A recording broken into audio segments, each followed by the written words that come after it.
দেশের অনেক মেধাবী শিক্ষার্থী বিদেশে উচ্চশিক্ষা শেষে দেশে ফিরে এসেছেন। দেশে ফিরে এসে তারা গবেষণা কাজ করে যাচ্ছেন, কিন্তু দেশে ফিরে এসে এই গবেষণা করতে তাদের প্রত্যাশা পূরণ হয়েছে কিনা অথবা পূরণ না হলে কী কী সমস্যার সম্মুখীন হচ্ছেন তারা, এই বিষয়টি নিয়ে কথা বলবো আজকে প্ল্যানেটারি হেলথ একাডেমিয়া সুরক্ষায় প্রতিদিন অনুষ্ঠানে, পাওয়ার্ড বাই ইউনাইটেড হসপিটাল। আপনাদের সঙ্গে আছি আমি আশিকিন প্রিন্স। আজকে আমাদের আলোচনার বিষয়বস্তু বাংলাদেশের স্বাস্থ্য গবেষণা, সীমাবদ্ধতা এবং সম্ভাবনা। আর এই বিষয়ে কথা বলতে স্টুডিওতে আমার সঙ্গে রয়েছেন, আমার বাম পাশে রয়েছেন ব্র্যাক বিশ্ববিদ্যালয়ের কোঅর্ডিনেটর মাইক্রোবায়োলজি বিভাগের এবং রেড অ্যান্ড হোয়াইট ইনোভেশনসের প্রতিষ্ঠাতা এবং CEO doctor Mahbubul Hasan Siddiqui. Doctor Siddiqui, আপনাকে স্বাগত। ধন্যবাদ। তার পাশেই রয়েছেন জাহাঙ্গীরনগর বিশ্ববিদ্যালয়ের মাইক্রোবায়োলজি বিভাগের সহযোগী অধ্যাপক ডক্টর সালিকুল ইসলাম। ডক্টর ইসলাম, আপনাকেও স্বাগত আমাদের অনুষ্ঠানে। ধন্যবাদ। ভার্চুয়ালি জামালপুর থেকে আমাদের সঙ্গে যুক্ত হবেন ইন্ডিপেন্ডেন্ট ইউনিভার্সিটির স্কুল অ্যান্ড এনভায়রনমেন্ট অফ সায়েন্সের সহযোগী অধ্যাপক এবং মলিকুলার বায়োলজিস্ট গবেষক ডক্টর মোহাম্মদ সরোয়ার। ডক্টর সরোয়ার, আপনাকেও স্বাগত আমাদের অনুষ্ঠানে। Thank you so much. জি, প্রথমে যেতে যাচ্ছি ডক্টর সিদ্দিকীর কাছে। ডক্টর সিদ্দিকী, আপনি তো বিদেশে উচ্চশিক্ষা নিয়েছেন, অস্ট্রেলিয়া উচ্চশিক্ষা নিয়েছেন, 4 বছর আগে দেশে ফিরেছেন। যে প্রত্যাশা, যে আশা নিয়ে দেশে ফিরে এসেছিলেন গবেষণার ক্ষেত্রে, সেটা কি পূরণ হয়েছে? হয়েছে কি, আমরা যখন দেশের বাইরে থাকি তখন তো আমাদের অনেক ফ্যাসিলিটিস থাকে, অনেক রকমের সুযোগ সুবিধা থাকে। জাস্ট ছোট্ট একটা এক্সাম্পল দিয়ে তাহলে হয়তো বোঝা যাবে। আমার যখন পিএইচডি করতে গিয়েছিলাম তখন আমার পাইলটিং বলি আমরা, কাজের পাইলটিং মানে কাজের শুরুতে ওয়ার্ম আপ যেরকম করি আমরা, শুধু পাইলটিংয়ের জন্য আমার বাজেট ছিল ওখানে $26,000। পার মান্থ না, শুধু ওই একটা পাইলটিংয়ের জন্য আমার বাজেট ছিল $26,000, যেটা বাংলাদেশি টাকায় প্রায় 20 লাখ টাকার উপরে তখন। আর অথচ বাংলাদেশে আমরা 20 লাখ টাকা তো আসলে অনেক বড় প্রজেক্টেও সবসময় আমরা ফান্ডিং পাই না। অতএব সবসময় আমরা বাইরে যা এক্সপেক্ট করি এটা আসলে বাংলাদেশে ওই এক্সপেকটেশন নিয়ে আমরা আসলে ফিরতে পারবো না। আর বাইরের থেকে যখন আমি ফিরেছি বা ফেরার আগে তখন সবাই এই জিনিসটা বলেছে যে এটা মাইক্রোবায়োলজি গবেষণাধর্মী সাবজেক্ট, সো এইখানে গবেষণা করতে ফান্ড ছাড়া গবেষণা করা যাবে না, খুব কাটিং এজ ল্যাবস লাগবে, মানে সফিস্টিকেটেড ইকুইপমেন্ট লাগবে, এগুলো সব কিছুই আমরা জানতাম। কিন্তু দিন শেষে হয় কি যে আপনার হঠাৎ হঠাৎ মন খারাপ হবে দেশের জন্য, টং দোকানে আপনি চা খেতে পারছেন না, আপনি বাবা মার সাথে ঈদ করতে পারছেন না, হ্যাঁ, এই ধরনের বিষয়গুলো আপনাকে অনেক সময় পোড়াবে। তো যাই হোক, আমি দেশে আসার আগে, প্লেনে ওঠার আগে বিলিভ মি, আমি একটা প্রমিস করে উঠেছিলাম, সেটা হচ্ছে আমি দেশে গিয়ে কোনোদিন কোনো কিছু নিয়ে কমপ্লেন করব না, অ্যাটলিস্ট আসার পরপর কোনো কিছু নিয়ে কমপ্লেন করব না আমি। তো মজার ব্যাপার হলো আমি রাত 1:30টায় ল্যান্ড করেছি। তারপরের দিন ভোরবেলায় না, সকালবেলায় 9:30 10টার দিকে আমি যখন ইউনিভার্সিটিতে যাওয়ার জন্য রিক্সায় উঠেছি, মিরপুর 12 নম্বর মোড়ে রিক্সায় আসার সাথে সাথে একটা লেগুনা আমাকে সামনে থেকে ধাক্কা দেয় ওই রিক্সাটাকে। তো আমি সাথে সাথে পড়ে যাই। তো পড়ে যাওয়ার পরে আমার মুখ দিয়ে প্রথম যে 2টো ওয়ার্ড বের হয় সেটা হচ্ছে নো কমপ্লেইন। তো সেই থেকে আমি চেষ্টা করি কোনো কিছু নিয়ে বড় কোনো কমপ্লেন না করতে, কারণ এটা আমাদের একটা মানে রিসোর্স লিমিটেড কান্ট্রি, অনেক দিক থেকে সমস্যা আছে। আমরা যদি কমপ্লেন করতেই থাকি তাহলে আসলে কমপ্লেন করা শেষ হবে না। তো যাই হোক, আলহামদুলিল্লাহ এই গত 4 বছরে আমরা চেষ্টা করেছি, বিভিন্ন দিক থেকে চেষ্টা করেছি, করে আমি বলবো আলহামদুলিল্লাহ উই হ্যাভ ডান ওয়েল। এই পর্যন্ত প্রায় 10টার মতো ইন্টারন্যাশনাল পিয়ার রিভিউড জার্নালে, ভালো ভালো জার্নাল 10টার মতো পাবলিকেশন হয়েছে, আরও 10-15টা জার্নাল পাইপলাইনে আছে। So I think that's a good progress. Despite all these limitations, যেগুলো আমরা বাংলাদেশে সবসময় বলি, ফান্ডের লিমিটেশন বা ইত্যাদি ইত্যাদি, সেগুলোর পরও আমরা এতটুকু আলহামদুলিল্লাহ করতে পেরেছি। সো ইট ইন্ডিকেটস যে ফান্ড নাই বলে যে একেবারে কোনো কিছু করা যাবে না, সেটা আসলে না, আপনাকে প্রপার ওয়েটা খুঁজে বার করতে হবে। তার মানে বলা যায় যে আপনি দেশে ফিরে এসে কোনো ভুল সিদ্ধান্ত নেননি? এখনো পর্যন্ত আমার কাছে মনে হচ্ছে আলহামদুলিল্লাহ আমার ভুল হয়নি। জি, ডক্টর সিদ্দিকী ধন্যবাদ। ডক্টর সালিকুল ইসলাম, অনেকেই তো উচ্চশিক্ষা নিয়ে দেশে ফিরে আসেন, পিএইচডি করে আসেন, আপনি জাপান থেকে পিএইচডি করেছেন। অনেকেই দেখি যে আসলে তার রিসার্চে মনোনিবেশ করেন না অথবা করতে চান না, এই মেন্টালিটিটা কেন আসলে? আমি প্রথমে ডক্টর সিদ্দিকীর সাথে ইগো করেই বলতে চাই যে এটা আমরা যারা বিদেশ থেকে ফিরে আসি, ডেফিনেটলি আমাদের ওইখানে যে সেটিংসে যে কাজগুলো করি সেগুলো যদি চিন্তা করি বাংলাদেশে এসে আবার ওরকম রেডি একটা জিনিস পেয়ে যাব, তাহলে খানিকটা স্বপ্নভঙ্গ হবেই। কিন্তু মানুষের যারা ফিরে আসতে চায়, আমাদের সেকেন্ড প্ল্যানটা থাকা উচিত, আমরা দ্বিতীয় কোনো প্ল্যান আমাদের কাছে আছে কি না। তো সেই জায়গাতে আমি আইসিডিডিএবিতে যে আমার ক্যারিয়ারটা শুরু হয়েছিল, যে ব্যাকটেরিয়ার কাজগুলো, আমার যেমন পিএইচডিতে আমার কাজ ছিল এইচআইভি, আমি জানতাম যে এইচআইভির কাজগুলো আমি করতে পারবো না। পোস্টডকে ইউএসের কাজগুলো ছিল এইচআইভি রিলেটেড, আমি জানি ওগুলো সে হবে না, কিন্তু আমার সেকেন্ড প্ল্যানটা কিন্তু ওখানটা ছিল যে আমি ওই কাজটা এসে এখানে করতে পারি। আমি ওই জায়গাটায় সেকেন্ড প্ল্যান অনুযায়ী আমি কাজটা করেছি। সুতরাং আমারও মনে হয় যে যারা ফিরে আসতে চান তারা যদি ওই চিন্তাটা মাথায় রাখেন যে দেশে আমার এই দেশের জিডিপি কত, এটা তো আমেরিকা না, এটা তো জাপান না, এটা তো জার্মানি না, সুতরাং এই জায়গাতে আমার ওই প্ল্যানটা ঠিকমতো আছে কি না, সেই জায়গাগুলো যদি ঠিক রাখা যায় তাহলে ইমিডিয়েটলি কাজ করা যায়। আরেকটা জিনিস যেটা প্রবলেম সেটা হচ্ছে আমরা যখন বিদেশে যাই ডিপেন্ড করি যে ওই দেশের স্কলারশিপের উপরে যাব। সুতরাং অনেক সময় আমার চয়েস থাকে না, আমি কাজ করতে চাই এই ফিল্ডে, আমি হয়তো স্কলারশিপ পেলাম অন্য ফিল্ডে, ফলে ফিরে এসে চয়েসের জায়গাটা যখন অ্যানোমালি হয়ে যায় তখন আর নতুন করে আমরা স্ট্রাগল করার এটা থাকে না।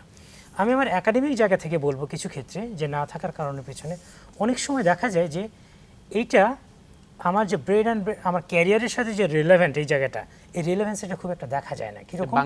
বাংলাদেশে দেখা যায় না। অর্থাৎ কেউ একজন ডেভোটেডলি কাজ করতে চাচ্ছে, আরেকজন ডেভোটেডলি কাজ করছে না, হয়তো একটু বাইপাস করে যাচ্ছে, ক্যারিয়ার কারোটাই আটকায় না। এন্ড অফ দ্য তখন একটা ডিমোটিভেশন কাজ করে যে আমি কেন এর পিছনে সময় দিব, এই সময়টা দিয়ে লাভ কী? তাহলে রিটার্নটা যদি চিন্তা করি, এটা সোশ্যাল আমাকে রিকগনাইজ দিবে, ইউনিভার্সিটি আমাকে রিকগনাইজ করবে আলাদাভাবে, সেটারও ল্যাকিংস। তাহলে অ্যাপ্রিসিয়েশনটা আমি পাচ্ছি না, আবার ক্যারিয়ারও এটা আমাকে এক্সট্রা কোনো বেনিফিটস দিচ্ছে না। পাশের অন্য জায়গাগুলো কিছু নিয়মের কিছু লো ফল আছে, সেটাতে বের হয়ে চলে যেতে হচ্ছে। এটা ডিমোটিভেশন আমি মনে করি একটা বড় কারণ। জি ডক্টর ইসলাম, ধন্যবাদ আপনাকে। ডক্টর সরোয়ার, আপনি তো পিআরএফ এর এক্সিকিউটিভ ডিরেক্টর, আপনি জামালপুরে রয়েছেন, অর্থাৎ আপনি কমিউনিটি বেসড আপনি রিসার্চ করছেন। তো কমিউনিটি বেসড রিসার্চ করতে বাংলাদেশে আসলে সীমাবদ্ধতা কোন জায়গায় আছে? তো থ্যাংক ইউ প্রিন্স ভাই।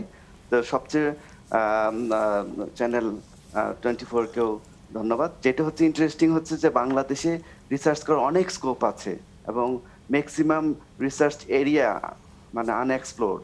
যেমন ধরেন বাংলাদেশে মেইনলি ইনফেকশাস ডিজিজ নিয়ে কাজ হয়েছে কিছু আইসিটি ডিআরবি কেন্দ্রিক, কিন্তু ম্যাক্সিমাম যে নেগলেক্টেড ডিজিজ, ক্রনিক ডিজিজ এগুলো নিয়ে কাজ হয়নি।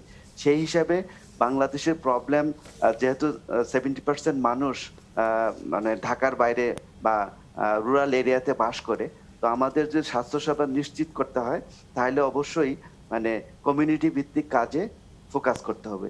সেই হিসাবে যেই জিনিসটা হচ্ছে, আমি জামালপুরে এসেছি, যেহেতু জামালপুর আমার জন্মস্থান, কিন্তু কাজ করছি জামালপুরে, কিন্তু এর বেনিফিট আসবে সারা বাংলাদেশে, ইভেন কি অন্য দেশও আসবে। তো এই ইস্যুটা হচ্ছে যে অনেক অপরচুনিটি আছে, কিন্তু আবার অনেক চ্যালেঞ্জও আছে। যে চ্যালেঞ্জেস হচ্ছে যে অপরচুনিটিগুলো বলি, যে বিশেষ করে কমিউনিটি লেভেলে যারা আছেন, সিনিয়র সিটিজেন বা স্থানীয় লোকজন, তারা তাদের কেউ যদি রিসার্চ করতে চায় তাদেরকে খুব সাপোর্ট করেন। যেমন রিসেন্টলি বায়োমেডিক্যাল রিসার্চ ফাউন্ডেশন গত 5 বছর ধরে জামালপুরে কাজ করছে এই থ্যালাসেমিয়া প্রিভেনশন মডেল নিয়ে। আর বাংলাদেশে যে ব্লাডের যে প্রবলেম, একিউট ব্লাড ক্রাইসিস আছে সারা বাংলাদেশে, এটা কিন্তু মানে যাদের প্রবলেম হয় তারা জানে। তো এই প্রবলেমটা সলভ করার জন্য আমরা কাজ করছি। এইভাবে কাজ করতে করতে আমরা দেখলাম যে জামালপুরে আমাদের একটা নেটওয়ার্ক হয়েছে। তারপর জামালপুরে যে ডায়াবেটিক সমিতি হসপিটাল আছেন, এটার যে যারা লিডারশিপে আছেন, এর মধ্যে professor Shahidur Rahman sir, Mir answer Ali sir এবং জামালপুরের যে এমপি মির্জা আজম ভাই, ইনাদের সহযোগিতায় ওনারা প্রমোট করার জন্য আমাদের বায়োমেডিক্যাল রিসার্চ ফাউন্ডেশনকে একটা অফিস স্পেস বরাদ্দ করেছেন ডায়াবেটিক হসপিটালে। এটা হচ্ছে যে অপরচুনিটি, এবং মানুষ চায় যে কমিউনিটিতে ফিরে আসুক। এখন দেখেন সবাই পড়াশোনা করছে, ঢাকায় আসছে, এবং ঢাকার থেকে যারা ভালো করে তারা বিদেশে চলে যায়, কিন্তু আপনি দেখবেন যে বেশিরভাগ মানুষ গ্রামে ফেরত আসে না।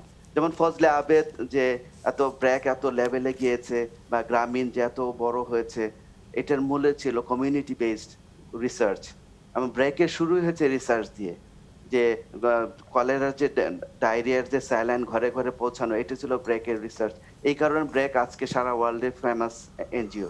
সেম এস আইসিটি ডেরবো এই ডায়রিয়ার রিসার্চ দিয়েই, এবং এসএমসি। তো সেই হিসেবে যারাই কমিউনিটিতে কাজ করতে এসছে, ট্রাই করেছে, অল বিকাম সাকসেসফুল। বাট আমাদের যেটা প্রবলেম হচ্ছে যে, যেমন ধরুন ব্র্যাক, আইসিটি ডিআরবি, এদের হলো ইন্টারন্যাশনাল ফান্ডিং থাকে, তাদের ডোনারই থাকে। আর আমরা যেটা কাজ করছি, খুবই ফান্ডিং একটা বড় সমস্যা। আর একটা যেটা হচ্ছে, এই জন্য আমরা একটা নতুন কনসেপ্ট নিয়ে কাজ করছি, utilising the under utilised resources. যে বাংলাদেশে প্রত্যেকটা রিসার্চ করার জন্য যে আলাদা আলাদা স্থাপনা বা ইনফ্রাস্ট্রাকচার করার চেয়ে, যে সমস্ত ইনফ্রাস্ট্রাকচার আমাদের সোসাইটিতে আছে, আমাদের দেশে আছে, ওগুলোকে ইউটিলাইজ করা। এই উদ্যোগে আমরা বিআরএফ এর যে বায়োমেট্রিক রিসার্চ ফাউন্ডেশন এই জামালপুরে কাজ করছি।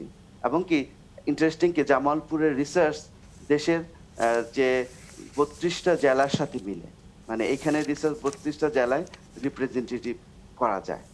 তো এখন যে চ্যালেঞ্জ হচ্ছে যে বড়, যে এই যে ধরেন আমি জামালপুরে আসছি কয়েকদিনের জন্য আমার ফ্যামিলি রেখে, এবং আরেকটা যেই জিনিসটা হচ্ছে যে এই যে আসা যাওয়ার যে খরচ, লোক নেটওয়ার্কিং, এই ফান্ডিং অপ্রতুল।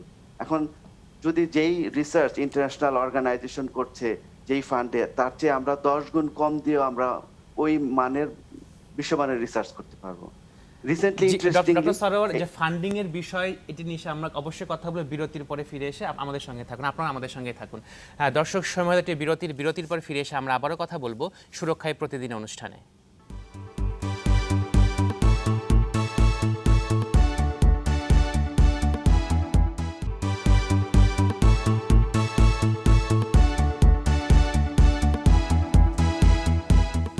দর্শক, বিরতির পর আমরা আবারও ফিরে এলাম প্ল্যানেটারি হেলথ একাডেমিয়া সুরক্ষায় প্রতিদিন, পাওয়ার্ড বাই ইউনাইটেড হসপিটাল।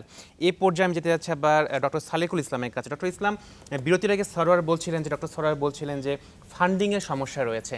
তো আসলে কি রিসার্চে বাংলাদেশে ফান্ডিংয়ের সমস্যা, এটা কি প্রধান প্রবলেম কিনা?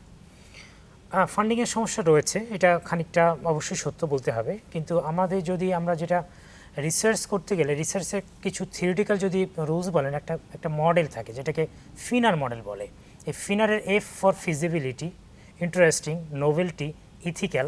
এই ফিজিবিলিটি মিনিং করে যে আপনি যে রিসার্চ প্ল্যানটা চিন্তা করবেন, আপনার রিসোর্স কতটুকু আছে, টাকা কতটুকু আছে, এই সিস্টেমে সাপোর্ট করে কিনা।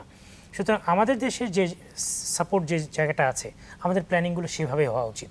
এখন যদি মনে করি আমি একটা হার্ভার্ড ইউনিভার্সিটি থেকে অনেক বড় কাজ করেছি, সেটাই ট্রান্সলেট করতে চাই, অথচ আমার সেই ইকুইপমেন্টগুলো নাই, তাহলে আসলে রং সিলেকশন হয়ে গেল। তো এখন যদি প্রজেক্টগুলো চিন্তা করি যে যেটা ডুয়েবল, এরকম যদি আমার সেকেন্ড থট নিয়ে প্রজেক্টগুলো চিন্তা করি, তাহলে আমার মনে হয় সেটা করা সম্ভব। সেই জায়গায় ফান্ডিং যদি আমার বলি, আমি নিজে বাংলাদেশের ইউনিভার্সিটিগুলো থেকে যেগুলো ফান্ড অ্যাপ্লাই করা যায় সবগুলো ফান্ডই পেয়েছি, মাল্টিপল টাইমস পেয়েছি। আমি 2016-তে এখানে বাংলাদেশে ফিরে এসেছি। 2016 থেকে এখন এই যে 20 শেষ হয়ে গেল, এই সময়ের মধ্যে বলতে পারেন খুব ছোটোখাটো মিলে অন্ততপক্ষে প্রায় 2 কোটি টাকার ফান্ড পেয়েছি। শুধু আমি নেগেটিভ বলি না, লাস্ট আমি যে ফান্ডটা পেয়েছি বাংলাদেশ একাডেমি অফ সায়েন্স। কি সরকারি ফান্ড নাকি বেসরকারি ফান্ড? দুটো মিলেই। তার মধ্যে যেমন সরকারি যদি বলি, সায়েন্স অ্যান্ড টেকনোলজি সাধারণত 2 থেকে 5 লাখ টাকা দিয়ে থাকে। আমি 3 লাখ টাকার 3বার ফান্ড পেয়েছি। ইউনিভার্সিটি গ্র্যান্ট কমিশন সাধারণত 3 লাখ টাকা করে গ্র্যান্ট দিয়ে থাকে, 2বার পেয়েছি। এবং যদি আমার সাথে আরেকজন টিচার ইনভলভ, দুজন মিলে আমরা কাজ করি। মিনিস্ট্রি অফ এডুকেশন একটু বড় লেভেলে ফান্ড দিয়ে থাকে, গভর্নমেন্ট এখন বেশ ভালো ফান্ড দিয়ে থাকে। ওখান থেকে আমি নিজে একটা 26 লাখ টাকা ফান্ড পেয়েছি। কিন্তু আপনি বলছেন যে ফান্ডটা পেয়ে খুব স্বল্প ফান্ড, এটা দিয়ে কি আপনি এত বড় রিসার্চ আপনি করতে পারবেন? আমি না, এখন কথা হচ্ছে যতটুকু পাচ্ছি আমি ছোট ছোট প্ল্যানগুলো করছি ছোট হতে। আমি যদি এখন খুব বড় প্ল্যান করে ফেল করি, তার থেকে আমি ছোট প্ল্যান করে সাকসেসফুলি একটা স্টেপ আপ করার চেষ্টা করছি। তো সুতরাং সেটা আমরা অনেক সময় মাথায় রাখতে চাই না। আমরা মনে করি যা শিখে আসছি সেটা ট্রান্সলেট না হতে পারলে আমার আর কোনো কাজ করার জায়গা থাকলো না। তো সেটা আমার মনে হয় আমাদের চিন্তাটাও চেঞ্জ করা উচিত। দেশ তো বাংলাদেশে, আমি তো জানি এটা, তো আমাদের এই সীমাবদ্ধতা আছে। জি ডক্টর ইসলাম, ধন্যবাদ আপনাকে। ডক্টর মাহবুবুল হাসান সিদ্দিকী, আপনাদের গবেষণার প্রতিষ্ঠান রয়েছে রেড অ্যান্ড হোয়াইট ইনোভেশনস। তো সেই গবেষণার প্রতিষ্ঠান থেকে আপনারা কি কাজ করছেন, এবং আপনারা যখন গবেষণা করছেন তখন আসলে আপনার ফান্ডিংটা কিভাবে অ্যারেঞ্জ করেন? রেড অ্যান্ড হোয়াইটের কথাটা আমি একটু পরে যাই, তার আগে ওভারঅল আমি অ্যান্সারটা দেওয়ার চেষ্টা করি। বাংলাদেশে আসার পরে আমি প্রথমে যেই প্রবলেমগুলো আইডেন্টিফাই করেছি, তার মধ্যে ডেফিনেটলি সালেক ভাই যেটা বললেন, ফান্ডের লিমিটেশন, এটা তো নাম্বার 1 আছেই। সেকেন্ডলি যেটা আছে যে আমাদের স্কিলের ঘাটতি আছে, স্টুডেন্টরা তাদেরও স্কিলের ঘাটতি আছে, এবং হলো আমাদের যারা রিসার্চার আছেন সেই রিসার্চারদেরও স্কিলের ঘাটতি আছে। আরেকটা জিনিস হলো যেমন মলিকুলার বায়োলজি বা মাইক্রোবায়োলজি বা ইভেন ক্লিনিক্যাল রিসার্চ করার জন্য যে ধরনের কাটিং এজ ল্যাবস দরকার, কাটিং এজ ইকুইপমেন্ট দরকার, এই ইকুইপমেন্টগুলোও কিন্তু আমাদের ল্যাবের মধ্যে ওইভাবে আসলে থাকে না। এই 3টা আমি বলবো সবচেয়ে বড় প্রবলেম। এটা কি মানে ওভারঅল বাংলাদেশের সিনারিও, হেলথ রিসার্চ সেক্টরে ওভারঅল সিনারিও হচ্ছে এটা। তো আমি কিভাবে এটুকুলোকে অ্যাড্রেস করার চেষ্টা করেছি আমি একটা একটা করে বলি। যে ফান্ডের লিমিটেশনটাতে প্রথমেই যদি আসি, this is the most obvious one. আমি ইউনিভার্সিটিতে জয়েন করার পর যেটা দেখলাম, পাবলিকেও আছে প্রাইভেটেও আছে, সব স্টুডেন্টরা ইভেন আন্ডারগ্রেডও ওরা কিন্তু ছোট ছোট প্রজেক্ট করে, ওদের ডিগ্রি রিকোয়ারমেন্ট হিসেবে আপনার ছোট ছোট প্রজেক্ট করে। হয়তো এই প্রজেক্টের বাজেট হচ্ছে আপনার 30,000 টাকা। তো আমি চিন্তা করলাম যে এই ইন্ডিভিজুয়ালি একটা ছেলেকে 30,000 টাকা দিয়ে আমি তেমন কিছু করাতে পারবো না। হাউ অ্যাবাউট আমি 10টা 15টা স্টুডেন্টকে এক করে তখন আমি একটা প্রজেক্ট করাবো, 15 জনকে আমি একটা প্রজেক্ট করাবো এবং 15টা ছোট ছোট ভাগ আমি তাদেরকে দিয়ে করাবো। এবং সেই মডেলটা আমি কিন্তু ব্র্যাক ইউনিভার্সিটিতে এস্টাবলিশ করার চেষ্টা করেছি এবং আলহামদুলিল্লাহ I have found it really effective, really successful, right? তাতে করে দেখেন আপনি যদি মানে 30,000 টাকার 15টা ফান্ড এক করেন, আপনার কিন্তু এখানে প্রায় কত 3.5 লাখ টাকার মতো আপনার এখানে হয়ে যাচ্ছে, উইচ ইজ 3.5 বা 4.5 লাখ টাকা, উইচ ইজ সাবস্টেন্সিয়াল অ্যাটলিস্ট কিছু কাজ করার জন্য। এখন আপনি বলতে পারেন যে না, এই 4.5 লাখ টাকা ফান্ড দিয়ে তো বড় কোনো রিসার্চ হবে না। I agree, but what I can do and what I have done, এই 4.5 লাখ টাকা দিয়ে আমরা বলি যে পাইলট ডেটা, ঠিক আছে, আপনার বেসলাইন ডেটা আমরা বলি যে ফর এক্সাম্পল আমি যখন কোথাও একজনের কাছে প্রজেক্টের জন্য অ্যাপ্লাই করব, তাকে তো আমার দেখাতে হবে নাম্বার 1 আমি পারি কাজটা, রাইট, কিছুটা আমরা করেছি এটা দেখাতে হবে, আর দ্বিতীয়ত এখানে যে ভালো রেজাল্ট আসার সম্ভাবনা আছে এই সম্ভাবনাটা আমার ডোনারকে কনভিন্স করতে হবে। তো আমি এই 4.5 লাখ টাকার যে কাজটা দেখাতে হবে, ফিজিবিলিটি আমি কিন্তু দেখিয়ে ফেলতে পারছি, রাইট, এই ছোট ছোট ডেটাগুলো দিয়ে। আলহামদুলিল্লাহ আমরা যেমন ব্র্যাক ইউনিভার্সিটিতে আমি আমার ল্যাবে যেটা করেছি এটা দিয়ে আমরা প্রায় এ পর্যন্ত 7 থেকে 8টা ইন্টারন্যাশনাল কনফারেন্স পেপার পাবলিশ করেছে এবং মানে 3টা বড় বড় জার্নালে এখন আমাদের ম্যানুস্ক্রিপ্ট যাচ্ছে। এটা কিন্তু এই গত 2-3 বছরের, বাইরে থেকে কিন্তু একটা পয়সা ফান্ডিং নাই, শুধুমাত্র আমার ইন্টারনাল ওই যে ল্যাবের স্টুডেন্টদের জন্য যে ফান্ডিং ছিল, নাম্বার 1 গেল। নাম্বার 2 হলো আমরা যেটা বললাম ল্যাবের ইকুইপমেন্ট নাই বা সফিস্টিকেটেড জিনিসপত্র নাই। তো আমি তখন যেটা করার চেষ্টা করেছি, ইনফ্যাক্ট সরার ভাইও is part of that biomedical research ফাউন্ডেশনে আমি 3 বছর ওখানে রিসার্চ ফেলো হিসেবে কাজ করেছি, কমিউনিটিতে গিয়েছি, ইনফ্যাক্ট জামালপুরেও আমি গিয়েছি বেশ কয়েকবার। তো ওখানে আমরা যেটা করার চেষ্টা করেছি যে এই যে সমস্ত কাজ করতে আপনার সরাসরি ল্যাব ইকুইপমেন্ট দরকার হয় না, কমিউনিটি ভিত্তিক রিসার্চ যেটা বলার চেষ্টা করছেন সরার ভাই, সেই কমিউনিটি ভিত্তিক রিসার্চ, ডেটাবেস রিসার্চ, এগুলো কিন্তু অনেক ধরনের অপরচুনিটি আছে। আমি জাস্ট ছোট্ট একটা এক্সাম্পল দিলে বুঝতে পারবেন যে করোনার ভ্যাকসিন দেওয়া হচ্ছে এখন আমাদের শরীরে, তো ভ্যাকসিন কাজ করছে কি করছে না সেটা ইমিউনোলজিক্যাল অ্যাসের জন্য কিন্তু আপনার অনেক সফিস্টিকেটেড ইনস্ট্রুমেন্ট দরকার হবে, রাইট? তো এটা আপনার ল্যাব বেস স্টাডি। কিন্তু আমি যদি আপনাকে বলি যে মানুষের মধ্যে করোনার ভ্যাকসিন নেওয়ার ব্যাপারে এক ধরনের অনীহা দেখা যাচ্ছে, তো আমি যদি জাস্ট এই জিনিসটা স্টাডি করি যে মানুষের মধ্যে এই অনীহার কারণটা কি ফ্যাক্টর তাকে এখান থেকে ডিমোটিভেট করছে, শুধু যদি আমি এটা মানুষজনকে ইন্টারভিউ করি প্রপারলি, আমি স্টাডি ডিজাইনটা ঠিকমতো করে আমি যদি মানুষকে ইন্টারভিউ করি কোয়েশ্চেনের বেসড রিসার্চের মাধ্যমে, বা জাস্ট তাকে আমি জিজ্ঞেস করব, ডেটা নিব, অ্যানালাইসিস করব, and that could be tremendous publication, tremendous contribution to science. কেন ল্যাব লাগছে না, ল্যাব লাগছে না এবং কোনো বাজেট লাগছে না, আপনার বড় কোনো বাজেট লাগছে না, রাইট? কিন্তু you just imagine how big a contribution you are making. কারণ পরবর্তীতে যখন আমাদের এরকম কোনো প্যান্ডেমিক আসবে বা এই ধরনের যখন কোনো হেলথ ক্রাইসিস আসবে, তখন কিন্তু আপনি ফ্যাক্টরগুলো জানেন যে বাংলাদেশের মানুষের সাইকি এইভাবে কাজ করে, সাইকোলজি এইভাবে কাজ করে, সো আপনি কিন্তু তখন স্ট্র্যাটেজিটা ওইভাবে সাজাতে পারবেন। So this is model number 2, যে আপনার সবসময় ল্যাব বেসড স্টাডি করার দরকার নেই।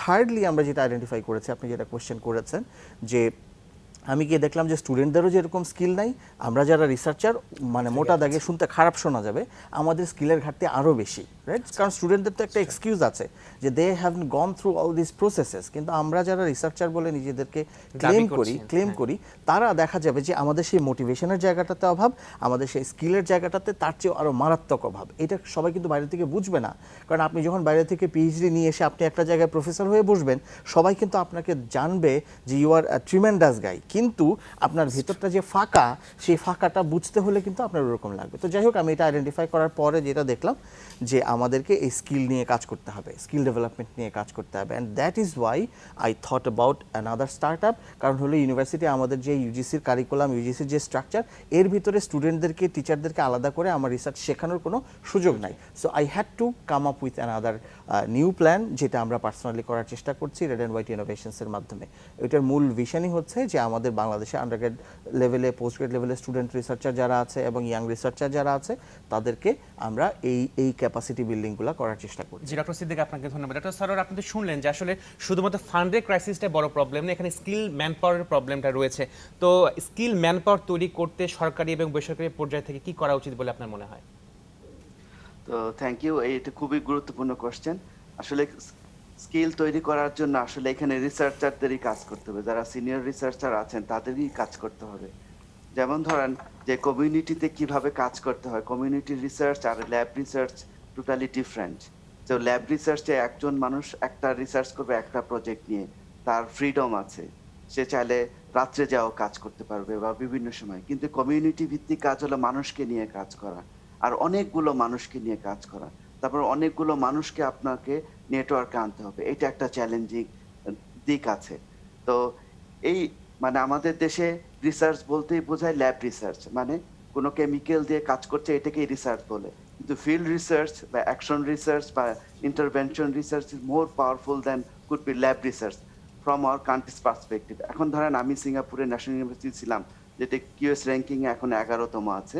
তো ওইখানে যে শিখে আসছি বা যে ধরনের এক্সপোজার ছিল, এটা আমাদের দেশে আগামী 20-30 বছরও হবে কিনা সন্দেহ আছে।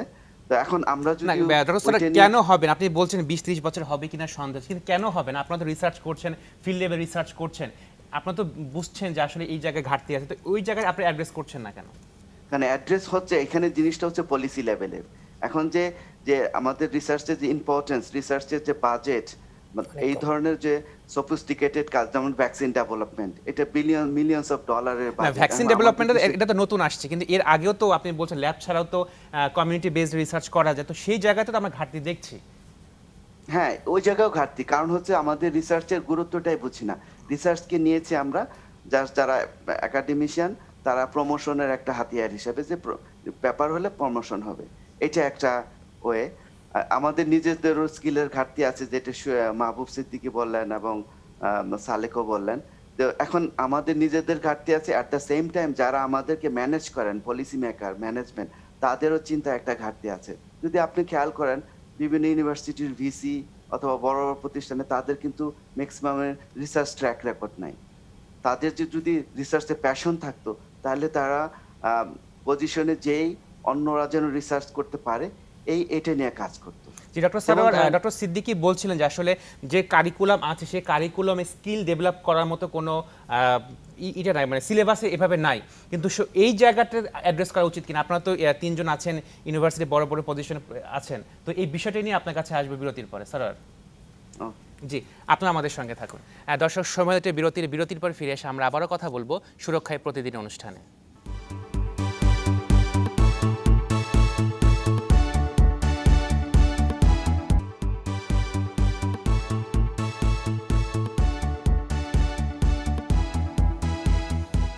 দর্শক, বিরতির পর আমরা আবারও ফিরে এলাম প্ল্যানেটারি হেলথ একাডেমির সুরক্ষায় প্রতিদিন, পাওয়ার্ড বাই ইউনাইটেড হসপিটাল। এই পর্যায়ে আমি যেতে যাচ্ছি ডক্টর মোহাম্মদ সরোয়ারের কাছে। ডক্টর সরোয়ার, গবেষণার ক্ষেত্রে, ফান্ডিংয়ের ক্ষেত্রে পাবলিক প্রাইভেট পার্টনারশিপের গুরুত্বটা কতটুকু রয়েছে, এবং যারা প্রাইভেট ইউনিভার্সিটি আপনারা যারা রয়েছেন, তারা সরকারি ফান্ডটা পান কিনা, অথবা পেলে কী রকম পান আপনারা? ওকে, এখানে দুইটা প্রশ্ন, একটা হচ্ছে পাবলিক প্রাইভেট আর প্রাইভেট ইউনিভার্সিটি। আমি প্রাইভেট ইউনিভার্সিটি দিয়ে শুরু করছি, যেটা হচ্ছে আসলে বাংলাদেশে যে সামান্য ফান্ড পাওয়া যায় বিভিন্ন জায়গায়, এটার মধ্যে একটা পাবলিক ইউনিভার্সিটি, প্রাইভেট ইউনিভার্সিটির মধ্যে একটা বৈষম্য আছে। তো যে এইগুলো ফান্ড যেগুলো নিয়ন্ত্রণ করে হলো গভর্নমেন্ট প্রতিষ্ঠান, তারা মনে করেন যে প্রাইভেট ইউনিভার্সিটিতে অনেক টাকা, সো তারা নিজেদের টাকায় রিসার্চ করবে। যেমন আমি ক্লাইমেট চেঞ্জ, আমাদের যে ইন্ডিপেন্ডেন্ট ইউনিভার্সিটি একটা বড় স্কুল আছে, মানে ডিপার্টমেন্ট আছে, তো ওইখান থেকে আমরা চিন্তা করলাম যে ক্লাইমেট চেঞ্জ ট্রাস্ট ফান্ড আছে, অনেক কোটি টাকার প্রজেক্ট। তো অ্যাপ্লাই করার সময় দেখলাম কাগজপত্র রেডি করেছি, দেখলাম যে এখানে আমরা প্রাইভেট ইউনিভার্সিটি থেকে অ্যাপ্লাই করতে পারবো না। কেন? বলছে এটা নিয়মে নাই, পলিসিতে নাই। আমি বললাম আমরা তো একই দেশের লোক, যে ওই ওই ক্লাইমেট চেঞ্জ ট্রাস্ট ফান্ডের একজন লোক আইবিতে এসেছিলেন সিনিয়র লেভেলে, আমি ওনাকে ধরেছিলাম মিটিং এর মধ্যেই, যে এটা তো একটা বৈষম্য।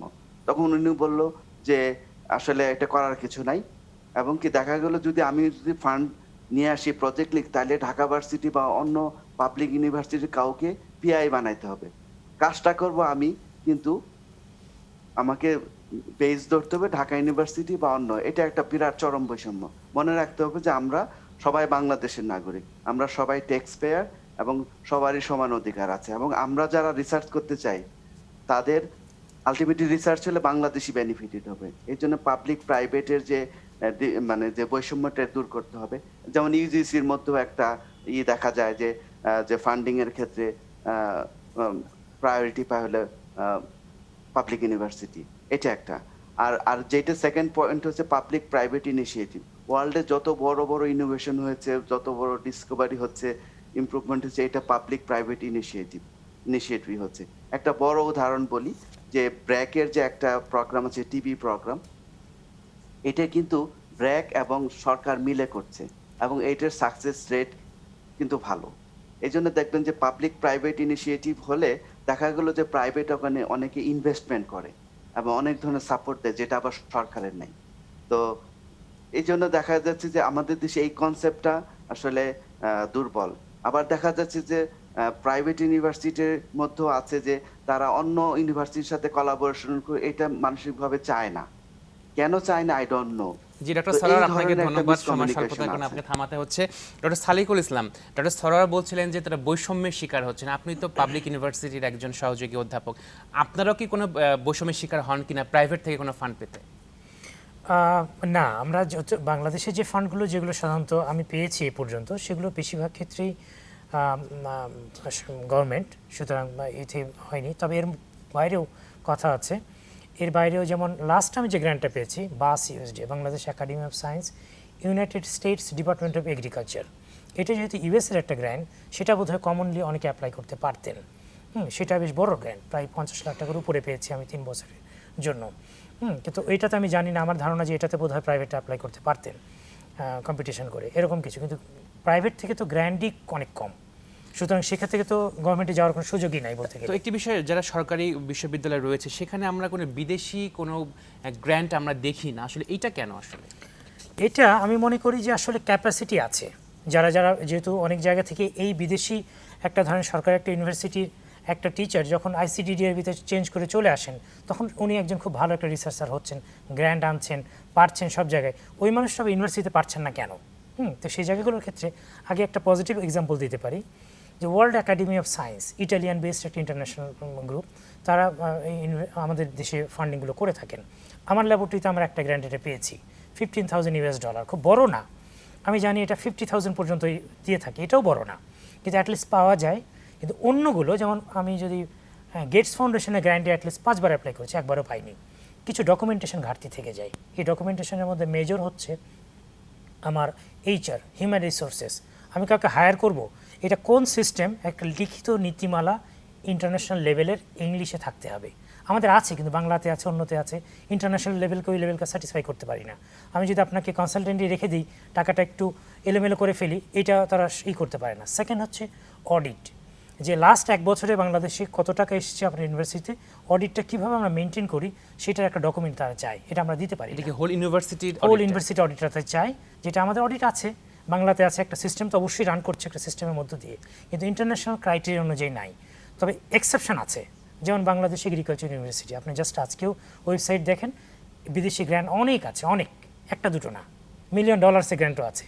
তারা একটা আলাদা উইংই করেছে, যে গ্র্যান্ট যেখানে আসবে, গ্র্যান্ট ম্যানেজমেন্ট অ্যাডমিনিস্ট্রেশনের জন্য ইন্টারন্যাশনাল রুলস অনুযায়ী যে যে ডকুমেন্টেশনগুলো লাগবে তারা সাপোর্ট দিবে, সেই জায়গাগুলো আছে। সেটা আমার মনে হয় অন্য পাবলিক ইউনিভার্সিটি থেকে হওয়াটা খুব জরুরি, তাহলে হয়তো বা সম্ভব আমাদেরকে দিয়ে। জি ডক্টর ইসলাম, আপনাকে ধন্যবাদ। ডক্টর সিদ্দিকী, অনেক কথা তো শুনলাম আমরা, ফান্ডের প্রবলেম, ম্যান পাওয়ারের প্রবলেম, স্কিল ম্যান পাওয়ারের প্রবলেম। তো সরকারের কাছ থেকে এখন আপনার ফিল্ড লেভেল রিসার্চ করছেন, সরকারের কাছ থেকে পলিসিগতভাবে আপনার কি সহযোগিতা চান, অথবা কি সহযোগিতা করা উচিত বলে আপনার মনে হয় গবেষণার জন্য? আমার মনে হয় যে প্রবলেমগুলো অলরেডি আইডেন্টিফাইড অনেক ক্ষেত্রেই। যেমন সরোয়ার ভাই বললেন যে পাবলিক প্রাইভেট একটা ডিসক্রিমিনেশন আছে ফান্ড ডিসবার্সমেন্টের ক্ষেত্রে। আমি নিজে বললাম যে স্কিল ক্যাপাসিটি বিল্ডিংয়ের একটা সমস্যা আছে, সেটা একটা প্রবলেম। তারপর হচ্ছে সালেক ভাই পাবলিক ইউনিভার্সিটির পার্সপেক্টিভটা বললেন। আমার মনে হয় যে দিজ আর নাথিং নিউ। এমন না যে সরকার এই বিষয়গুলো সম্পর্কে ওয়াকিবহাল না, কিন্তু for somewhat reason we are just hitting dead walls, dead ends all the time, right? এখন আমি জানি না যে আমি কার বরাবর আবেদন করব, কার বরাবর আমি এই মেসেজটা পৌঁছাবো, because it's all known, right? But আমরা আমাদের জায়গা থেকে কি করতে পারি, আমি আমার জায়গা থেকে কি করছি সেটা বলতে পারি। যে আমার ডায়াগনোসিস অনুসারে আমাদের মূল সমস্যাটা শুরু হয় আমরা যখন একদম স্কুলে ভর্তি হই। আপনি খেয়াল করে দেখেন, আমাদের শিক্ষা জীবন শুরু হয়েছে কিন্তু গরুর রচনা মুখস্থ করে। তো যেই জাতির শিক্ষা জীবন শুরু হয় গরুর রচনা মুখস্থ করে, তো এরপরে আপনার all the way up to university level আপনি দেখেন আমরা কিন্তু এই মুখস্থ বিদ্যাভিত্তিক এডুকেশন সিস্টেম থেকে কিন্তু বেরোতে পারি না, ঠিক আছে? এখন তো সৃজনশীল বিষয়বস্তু এসেছে। সৃজনশীল কে সৃজনশীল করবে? যে যারা সৃজনশীল শিক্ষা দিবে তারা নিজেরা কি সৃজনশীল কিনা?